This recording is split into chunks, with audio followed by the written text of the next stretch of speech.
आखिर कैसे एक कांस्टेबल ने एसपी मैडम को डंडा मार दिया। फिर जो हुआ, पूरे शहर में हलचल मच गई।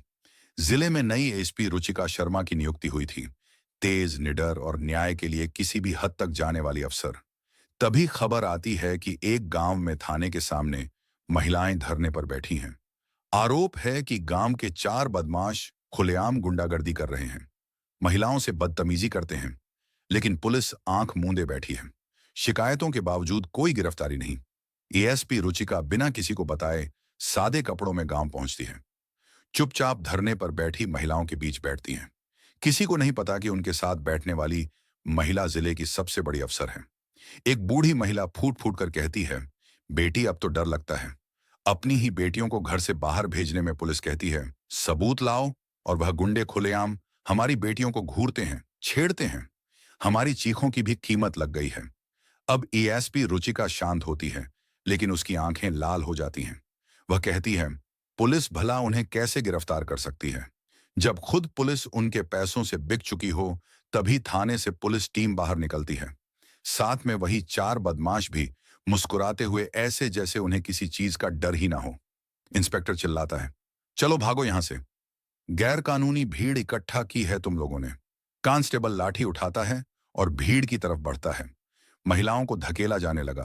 तभी उसी भीड़ में से एएसपी रुचिका आगे बढ़ती है। कंधे से दुपट्टा हटाती है। कड़क आवाज में कहती है, तुम लोग हिसाब सुनने नहीं आए, तुम तो डंडा मारने पर ही उतरे हो। तुम्हें लगता है हर भीड़ गुंडा है, हर औरत झूठी है। थोड़ा रुक कर इनकी बातें भी सुन लिया करो। तभी समझ पाओगे कि थाने के बाहर जनता नहीं, तुम्हारी जवाबदेही बैठी होती है। उसकी बातें सुनकर पुलिस टीम हड़बड़ा जाती है। लेकिन एक कांस्टेबल बौखला जाता है। वह गुस्से में आकर एसपी रुचिका को धक्का देता है और पीछे से लाठी मार देता है। सीधा उसके कंधे पर। पूरा गांव सन रह जाता है। एएसपी रुचिका पीछे मुड़ती है। फिर जो होता है, उसे देख गांव वालों को भी अपनी आंखों पर यकीन नहीं होता है। और जब आप इस कहानी को पूरा सुनेंगे, तो आपको भी यकीन करना मुश्किल हो जाएगा कि ऐसा भी होता है। तो दोस्तों, पूरी सच्चाई जानने के लिए वीडियो को पूरा जरूर देखें। और आप मेरे चैनल पर नए हैं, तो वीडियो को एक लाइक करके हमारे चैनल को सब्सक्राइब जरूर कर दें। तो चलिए, बिना देरी के वीडियो को शुरू करते हैं और शुरू से समझते हैं कि आखिर हुआ क्या था रामपुर जिला।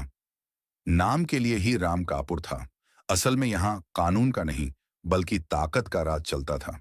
कहने को तो सब कुछ शांत था। सड़कें थीं, बाजार थे। लेकिन इस शांति के नीचे एक डर का दरिया बहता था।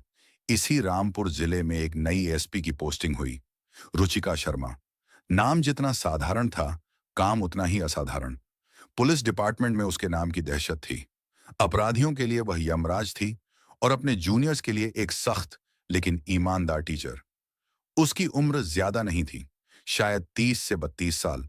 लेकिन उसकी आंखों में एक ऐसी गहराई और ठहराव था जो बड़े बड़े अफसरों में भी देखने को नहीं मिलता था। रुचिका ने ऑफिस ज्वाइन किया। फाइलें देखी, पुराने केस समझे, जिले का नक्शा अपनी आंखों में बसा लिया। सब कुछ ठीक चल रहा था कि एक दिन उसके सामने एक फाइल आई। फाइल थोड़ी मोटी थी, धूल जमी हुई थी। गांव का नाम था किशनपुर। शिकायत एक ही थी जो पिछले 6 महीनों में लगभग 20 बार दर्ज की गई थी। शिकायत करने वाली गांव की औरतें थीं, और जिनके खिलाफ शिकायत थी वह थे गांव के 4 लड़के, मुकेश, राकेश, बंटी और सोनू। ये चारों खुद को गांव का भाई समझते थे। उनके खिलाफ आरोप थे छेड़खानी, जबरदस्ती वसूली, औरतों पर भद्दे कमेंट करना और विरोध करने पर उनके परिवार वालों को धमकाना। हर शिकायत के नीचे एक ही नोट लिखा था, जांच की गई। कोई ठोस सबूत नहीं मिला, केस बंद। रुचिका ने माथा पीटा। 6 महीने में 20 शिकायतें और सबूत एक भी नहीं। ये कैसे हो सकता है? उसने अपने पीए को बुलाया। शर्मा या किशनपुर थाने का इंस्पेक्टर कौन है मैडम? इंस्पेक्टर रतन सिंह बुलाओ उसे। घंटे भर में इंस्पेक्टर रतन सिंह एक लंबी चौड़ी तोंद के साथ हाजिर हुआ। उसकी वर्दी पर सिलवटें थीं और चेहरे पर एक अजीब सी चिकनाई। आते ही उसने लंबा चौड़ा सैल्यूट मारा। जय हिंद मैडम। रुचिका ने फाइल उसकी तरफ खिसका दी। ये क्या है? इंस्पेक्टर रतन सिंह ने फाइल देखी। उसके चेहरे का रंग थोड़ा बदला, लेकिन उसने खुद को संभाल लिया। मैडम, ये गांव की कुछ औरतों का काम है। आपस में ही लड़ती रहती हैं और इन बेचारे लड़कों का नाम लगा देती हैं। कोई सबूत नहीं है मैडम। हमने कई बार जांच की। बेचारे लड़के। रुचिका की एक भौं ऊपर उठ गई। इंस्पेक्टर, एक ही तरह की 20 शिकायतें में पूरा गांव झूठ बोल रहा है और बस वह 4 लड़के बेचारे हैं। मैडम, आप जानती तो हैं गांव की पॉलिटिक्स। ये सब बस हवा है। रतन सिंह ने बड़ी लापरवाही से कहा, जैसे वह किसी बच्चे को समझा रहा हो। रुचिका को गुस्सा आया, लेकिन उसने जाहिर नहीं होने दिया। उसके दिमाग की नसें फड़क रही थीं। उसे समझ आ गया था कि यह इंस्पेक्टर बिका हुआ है। इससे बात करने का कोई फायदा नहीं। ठीक है इंस्पेक्टर, आप जा सकते हैं। इस केस को मैं खुद देखूंगी। रतन सिंह के चेहरे पर एक घमंड भरी मुस्कान आई। उसने सोचा, नई नई आई है, 2-4 दिन जोश दिखाएगी, फिर ठंडी पड़ जाएगी। वह सैल्यूट मारकर चला गया। उसके जाने के बाद रुचिका अपनी कुर्सी पर बैठ गई। उसकी आंखें बंद थी, लेकिन दिमाग तूफान की तरह चल रहा था। उसे पता था कि अगर वह वर्दी में गांव गई तो उसे सिर्फ वही दिखाया जाएगा जो पुलिस उसे दिखाना चाहती है। सच्चाई की कब्र पर सफेदी पोत दी जाएगी।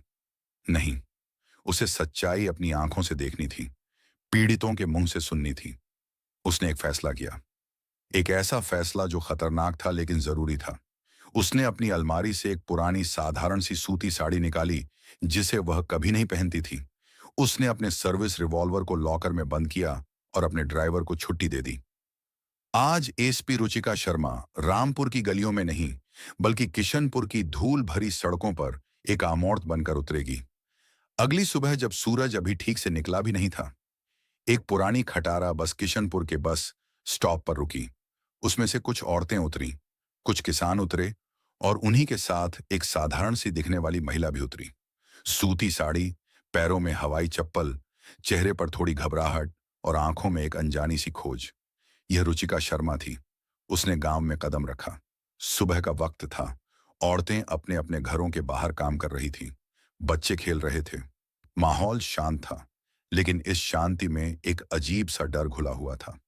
औरतें एक दूसरे से बात तो कर रही थीं, लेकिन उनकी नजरें बार बार सड़क की तरफ घूम जाती थीं, जैसे किसी का इंतजार कर रही हो या शायद किसी से डर रही हो। रुचिका ने एक बूढ़ी अम्मा से पूछा, अम्मा, ये पुलिस थाना कहाँ है? बूढ़ी अम्मा ने उसे ऊपर से नीचे तक देखा, फिर एक टूटी फूटी इमारत की तरफ इशारा किया। वह रहा, पर बेटी वहां जाकर क्या करेगी? वहां कोई सुनवाई नहीं होती। क्यों अम्मा? रुचिका ने बड़ी मासूमियत से पूछा। वहां इंसाफ नहीं बिकता बेटी, वहां सिर्फ तारीखें मिलती हैं। अम्मा की आवाज में सालों की बेबसी थी। रुचिका ने अम्मा को धन्यवाद कहा और थाने की तरफ चल दी। जैसा उसने सोचा था, थाने के बाहर पीपल के पेड़ के नीचे 10 से 15 औरतें चुपचाप बैठी थीं। वह धरना दे रही थी, लेकिन उनके धरने में ना कोई शोर था, ना कोई नारे। बस एक खामोश विरोध था। एक मुंह चीख थी जो शायद बहरे सिस्टम तक पहुंच ही नहीं पा रही थी। रुचिका धीरे धीरे उनकी तरफ बढ़ी और बिना कुछ कहे एक कोने में जाकर उन्हीं के साथ जमीन पर बैठ गई। औरतों ने उसे अजनबी नजरों से देखा, लेकिन किसी ने कुछ पूछा नहीं। शायद उन्हें लगा यह भी कोई दुखियारी होगी। घंटे बीतने लगे। धूप तेज हो गई। रुचिका का चेहरा पसीने से भीग गया था। गला सूख रहा था, लेकिन वह बैठी रही। वह उनकी खामोशी को महसूस कर रही थी। वह उस दर्द को जी रही थी जो उन औरतों की आंखों में साफ दिख रहा था। तभी उसके पास बैठी एक बूढ़ी महिला, जिनका नाम शायद शांति देवी था, फूट फूट कर रोने लगी। उनका रोना देखकर बाकी औरतें भी सुबकने लगीं। माहौल इतना भारी हो गया कि पत्थर भी पिघल जाए। रुचिका ने हिम्मत करके अपना हाथ शांति देवी के कंधे पर रखा। क्या हुआ अम्मा, क्यों रो रही हो? शांति देवी ने अपनी आंसू भरी आंखों से रुचिका को देखा। उनका चेहरा झुर्रियों से भरा था और हर झुर्रे में एक कहानी छिपी थी। क्या बताऊं बेटी, वह सिसकते हुए बोली। अब तो डर लगता है अपनी ही पोती को घर से बाहर भेजने में। स्कूल जाती है तो कलेजा मुंह को आ जाता है। वह चारों शैतान मुकेश और उसके दोस्त सड़क पर खड़े रहते हैं, घूरते हैं, गंदे गंदे गाने गाते हैं, कभी साइकिल रोक लेते हैं। एक और औरत बोली, हाँ बहन, मेरी बेटी ने तो कॉलेज जाना ही छोड़ दिया। कहती है मां, मुझसे यह सब बर्दाश्त नहीं होता। उनकी आंखें ऐसी हैं जैसे शरीर को चीर देंगी। शांति देवी ने आगे कहा, हम पुलिस के पास जाते हैं। वह दरोगा रतन सिंह कहता है, सबूत लाओ। किसी ने देखा, वीडियो बनाया। अरे कोई शरीफ घर की लड़की अपनी इज्जत का वीडियो कैसे बनाएगी? और अगर कोई आदमी देख भी ले तो उन गुंडों के डर से कोई गवाही देने को तैयार नहीं होता। रुचिका का खून खौल रहा था। उसका मन कर रहा था कि अभी उठे और उस थाने में घुसकर इंस्पेक्टर रतन सिंह का गिरेबान पकड़ ले, लेकिन उसने खुद को शांत रखा। अभी वह एसपी नहीं, एक आम औरत थी। हमारी चीखों की भी कीमत लग गई है बेटी, शांति देवी ने अपनी साड़ी के पल्लू से आंखें पोंछते हुए कहा। वह गुंडे खुलेआम कहते हैं कि पुलिस हमारी जेब में है, हमारा कोई कुछ नहीं बिगाड़ सकता। तभी रुचिका ने कुछ ऐसा देखा जिसने शांति देवी की हर बात पर मोहर लगा दी। गांव के नुक्कड़ से 4 लड़के बाइक पर आते दिखे। वही मुकेश और उसकी गैंग। उन्होंने बाइकें थाने से थोड़ी दूर रोकी। वह धरने पर बैठी औरतों को देखकर हंस रहे थे, भद्दे इशारे कर रहे थे। उनका आत्मविश्वास देखने लायक था। उन्हें किसी का डर नहीं था। रुचिका ने उनकी आंखों में देखा। उनमें कोई पछतावा नहीं था, कोई डर नहीं था। सिर्फ एक घमंड था अपनी ताकत का, अपने पैसे का और उस वर्दी का जो उनकी रखवाली कर रही थी। रुचिका ने मन ही मन कहा, पुलिस भला उन्हें कैसे गिरफ्तार कर सकती है जब खुद पुलिस उनके पैसों से बिक चुकी हो। उसकी आंखें गुस्से से लाल हो गई थीं। उसका शांत चेहरा एक ज्वालामुखी की तरह बन गया था जो बस फटने ही वाला था। उसने फैसला कर लिया था, आज इसी वक्त इंसाफ होगा, और वह इंसाफ कोई और नहीं, वह खुद करेगी। अभी मुकेश और उसके दोस्त औरतों को देखकर हंस ही रहे थे कि थाने का दरवाजा खुला, और जो नजारा सामने आया उसे देखकर रुचिका के शरीर में खून जम गया। इंस्पेक्टर रतन सिंह बाहर निकला और उसके साथ साथ हंसते खिलखिलाते वहीं चारों बदमाश भी बाहर आए। ऐसा लग रहा था जैसे वह थाने में शिकायत सुनने नहीं, बल्कि चाय नाश्ता करने गए थे। रतन सिंह ने मुकेश के कंधे पर हाथ रखा हुआ था, जैसे वह उसका कोई पुराना दोस्त हो। यह सिर्फ लापरवाही नहीं थी, यह खुलेआम कानून का मजाक था। ये उन बैठी हुई औरतों के मुंह पर एक तमाचा था। रतन सिंह ने धरने पर बैठी औरतों को देखा और उसकी आंखों में नफरत भर गई। वह चिल्लाया, चलो भागो यहां से, सब क्या तमाशा लगा रखा है, गैर कानूनी भीड़ जमा की है तुम लोगों ने, अंदर कर दूंगा सबको। औरतें डर से सहम गई, कुछ उठने की कोशिश करने लगी। रतन सिंह ने अपने साथ खड़े एक कांस्टेबल को इशारा किया, बलबीर, हटाओ इन सबको, लाठी चलाओ अगर जरूरत पड़े तो। कांस्टेबल बलबीर एक लंबा तगड़ा जवान था जिसकी आंखों में रहम की जगह अकड़ भरी थी। उसने अपनी लाठी उठाई और भीड़ की तरफ बढ़ा। उसके पीछे 2 और कांस्टेबल थे। चलो हटो, उठो यहां से, वह चिल्लाते हुए औरतों को धकेलने लगा। शांति देवी जो बूढ़ी और कमजोर थी, धक्के से गिरते गिरते बची। यह देखकर रुचिका का सब्र जवाब दे गया, अब और नहीं। वह अपनी जगह से उठी, शांत लेकिन एक चट्टान की तरह स्थिर। वह धीरे धीरे भीड़ में से आगे बढ़ी। उसका चेहरा भावहीन था, लेकिन उसकी चाल में एक गजब की ताकत थी। उसने अपने कंधे पर रखे साड़ी के पल्लू को हटाया और उसे अपनी कमर में खोस लिया। उसकी आंखों में अब एक आम औरत की बेबसी नहीं, बल्कि एक आईपीएस अफसर की आग थी। वह सीधे कांस्टेबल बलबीर के सामने जाकर खड़ी हो गई, जिसने अपनी लाठी उठा रखी थी। उसकी कड़क और रोबदार आवाज पूरे माहौल में गूंज गई। रुको, सब रुक गए। कांस्टेबल बलबीर, इंस्पेक्टर रतन सिंह, वो बदमाश और यहां तक कि डरी सहमी औरतें भी सब उसे घूर रहे थे। एक साधारण सी साड़ी पहनी, ये औरत कौन थी जिसमें इतनी हिम्मत थी कि वह पुलिस से आंख मिला रही थी? रुचिका ने बलबीर की आंखों में आंखें डालकर कहा, तुम लोग इंसाफ सुनने नहीं आए, तुम तो डंडा मारने पर ही उतरे हो। उसकी आवाज में इतना दम था कि बलबीर एक पल के लिए हड़बड़ा गया। रुचिका ने पूरी पुलिस टीम की तरफ देखा। तुम्हें लगता है हर भीड़ गुंडा है, हर औरत झूठी है? अरे वर्दी पहनने से पहले इंसान बनना सीखो। थोड़ा रुक कर इनकी बातें भी सुन लिया करो, तब समझ पाओगे कि थाने के बाहर जनता नहीं, तुम्हारी जवाबदेही बैठी होती है। उसकी बातें सुनकर इंस्पेक्टर रतन सिंह और बाकी पुलिस वालों के चेहरे पर हवाइयां उड़ने लगी। उन्हें लगा कि शायद यह कोई नेता या पत्रकार है, लेकिन कांस्टेबल बलबीर का खून खौल गया। उसे अपनी वर्दी पर, अपनी लाठी पर घमंड था। एक मामूली सी औरत उसे सिखा रही थी कि ड्यूटी कैसे करते हैं। यह उसकी मर्दानगी पर चोट थी। वो बौखला गया। तू सिखाएगी हमें कानून? वह गुस्से में चिल्लाया। बड़ी आई नेता बनने वाली उसने, आ देखा ना ताऊ। गुस्से में आकर रुचिका को जोर से धक्का दिया। रुचिका थोड़ा लड़खड़ाई, और इससे पहले कि कोई कुछ समझ पाता, बलबीर ने अपनी पूरी ताकत से लाठी घुमाई और रुचिका की पीठ पर सीधे उसके कंधे के पास दे मारी। खड़धाक लाठी की आवाज ऐसी गूंजी जैसे सन्नाटे में बिजली कड़क गई हो। पूरा गांव, पूरा थाना सब सन्न रह गए। शांति देवी की चीख निकल गई। औरतें डर से कांप उठीं। इंस्पेक्टर रतन सिंह का मुंह खुला का खुला रह गया। उसे यकीन नहीं हो रहा था कि उसके कांस्टेबल ने यह क्या कर दिया। रुचिका को तेज दर्द हुआ। उसकी पीठ पर एक नीली लकीर उभर आई। एक पल के लिए उसकी आंखों के सामने अंधेरा छा गया, लेकिन वह गिरी नहीं। वो धीरे धीरे, बहुत धीरे धीरे पीछे मुड़ी। उसने अपनी दर्द भरी आंखों से कांस्टेबल बलबीर को देखा। उसकी आंखों में आंसू नहीं थे। दर्द था, लेकिन दर्द से ज्यादा कुछ और था। एक ऐसा तूफान था जो अब सब कुछ तबाह करने वाला था। फिर जो हुआ उसे देख गांव वालों को भी अपनी आंखों पर यकीन नहीं हुआ। उन्होंने ऐसा नजारा अपनी जिंदगी में कभी नहीं देखा था। और जब आप इस कहानी को पूरा सुनेंगे तो आपको भी यकीन करना मुश्किल हो जाएगा कि ऐसा भी होता है। रुचिका जब पीछे मुड़ी तो उसकी आंखें लाल अंगारों की तरह दहक रही थीं। दर्द उसके चेहरे पर था, लेकिन उसकी आंखों में जो भाव था वह दर्द से कहीं ज्यादा खतरनाक था।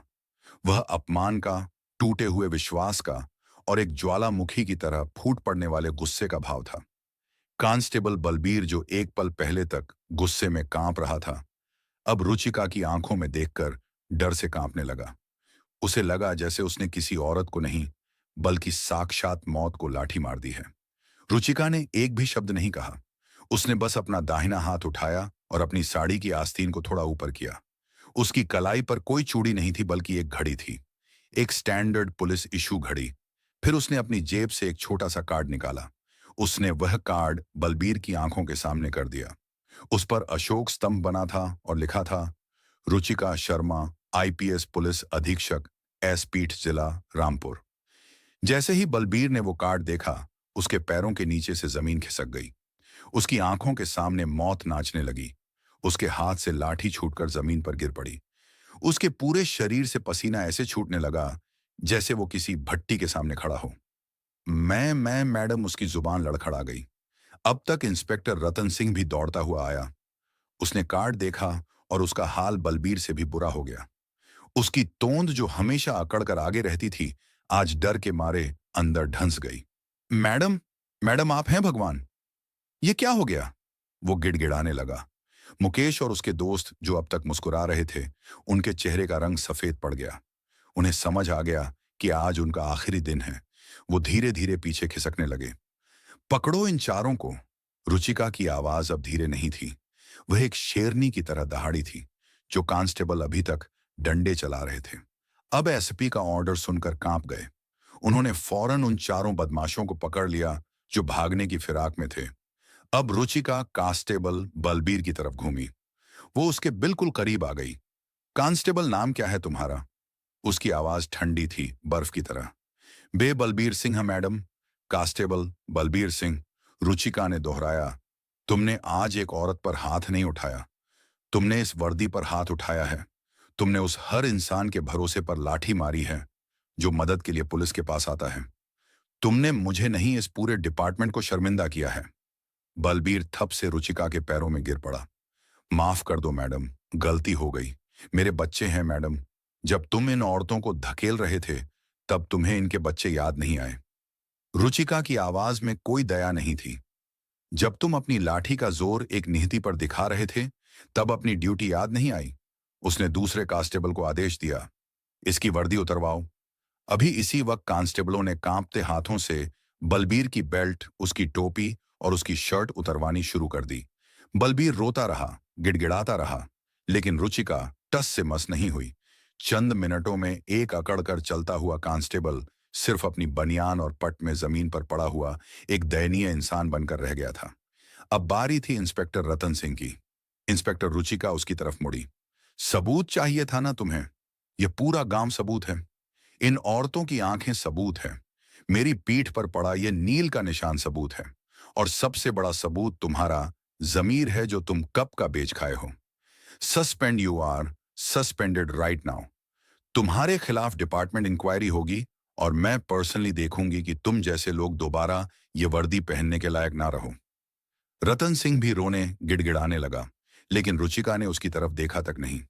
उसने अपनी जेब से फोन निकाला और एडिशनल एसपी को फोन किया। शर्मा, मैं एलएसपी रुचिका बोल रही हूँ। किशनपुर थाने में हूँ। यहाँ की पूरी फोर्स को लाइन हाजिर करो। इंस्पेक्टर रतन सिंह और कांस्टेबल बलबीर सिंह को गिरफ्तार करो। इन पर सरकारी काम में बाधा डालने, एक महिला अफसर पर हमला करने और अपराधियों को संरक्षण देने का केस दर्ज करो। और हाँ, यहाँ मुकेश, प्रकाश, बंटी और सोनू नाम के 4 लड़के हैं। उन पर छेड़खानी, धमकी देने और दंगा भड़काने की कोशिश की है। एफआईआर दर्ज करो। मैं यहीं हूं। आधे घंटे में मुझे एक्शन चाहिए। फोन कट गया। पूरे इलाके में सन्नाटा था। गांव वाले जो अब तक डरे हुए थे, अब हैरान थे। उन्होंने अपनी जिंदगी में ऐसा इंसाफ होते हुए नहीं देखा था। वो औरत जिसे वह एक आम दुखियारी समझ रहे थे, वह तो इंसाफ की देवी निकली। शांति देवी धीरे धीरे रुचिका के पास आई। उनकी आंखों में आंसू थे, लेकिन यह बेबसी के नहीं, खुशी के थे। उन्होंने कांपते हुए हाथों से रुचिका के कंधे को छूने की कोशिश की, जहां लाठी लगी थी। बेटी, दर्द हो रहा होगा। उनकी आवाज में मां की ममता थी। रुचिका ने अपना गुस्सा एक पल में काबू कर लिया। उसने शांति देवी के हाथ पकड़ लिया और मुस्कुराई। एक दर्द भरी मुस्कान नहीं अम्मा, वो बोली। यह दर्द कुछ नहीं है। असली दर्द तो वो था जो आप सब इतने महीनों से सह रही थी। आज वो दर्द खत्म हुआ है। अब से इस गांव में कोई भी लड़की डर में नहीं जिएगी। ये मेरा वादा है। आधे घंटे के अंदर जिले से पुलिस की नई टीम आ गई। बलबीर और रतन सिंह को हथकड़ियां पहनाकर ले जाया गया। चारों बदमाश हवालात में बंद कर दिए गए। रुचिका ने गांव की सभी औरतों को थाने के अंदर बुलाया। उसने खुद बैठकर उनकी शिकायत लिखी, एक एक डिटेल, एक एक घटना। उसने उन्हें भरोसा दिलाया कि अब डरने की कोई बात नहीं। जब रुचिका अपनी गाड़ी में बैठने के लिए तैयार हुई, तो पूरा गांव उसे सम्मान से देख रहा था। औरतों की आंखों में उसके लिए पूजा का भाव था। बच्चों की आंखों में एक उम्मीद थी। गाड़ी चलने लगी। रुचिका ने शीशे से बाहर देखा। शांति देवी और बाकी औरतें हाथ जोड़कर खड़ी थीं। उनकी आंखों में कृतज्ञता के आंसू थे। रुचिका ने अपनी पीठ पर हाथ फेरा। दर्द अभी भी था। एक तेज जलन हो रही थी। लेकिन आज इस दर्द में भी एक अजीब सा सुकून था। यह दर्द एक वर्दीधारी के कर्तव्य निभाने का दर्द था। यह दर्द इस बात का सबूत था कि जब सिस्टम सड़ने लगे, तो किसी एक को उठकर उसे साफ करने की हिम्मत दिखानी पड़ती है, भले ही उसकी कीमत क्यों ना चुकानी पड़े। रामपुर जिले में उस दिन के बाद बहुत कुछ बदल गया। किशनपुर की कहानी हर थाने, हर गांव में फैल गई। अपराधियों में खौफ था और आम जनता में एक नया भरोसा, क्योंकि अब उन्हें पता था कि उनकी एक कप्तान है जो इंसाफ के लिए सिर्फ फाइलें नहीं पढ़ती, बल्कि आम औरत बनकर उनके बीच बैठती है, उनका दर्द महसूस करती है और जरूरत पड़ने पर अपने कंधे पर लाठी का वार भी सह लेती है। तो दोस्तों, आज के लिए इतना ही। तो कैसी लगी आपको ये कहानी? अगर अच्छी लगी हो तो एक लाइक करना बिल्कुल ना भूलें और हमारे चैनल को भी सब्सक्राइब जरूर करें और कमेंट में जय हिंद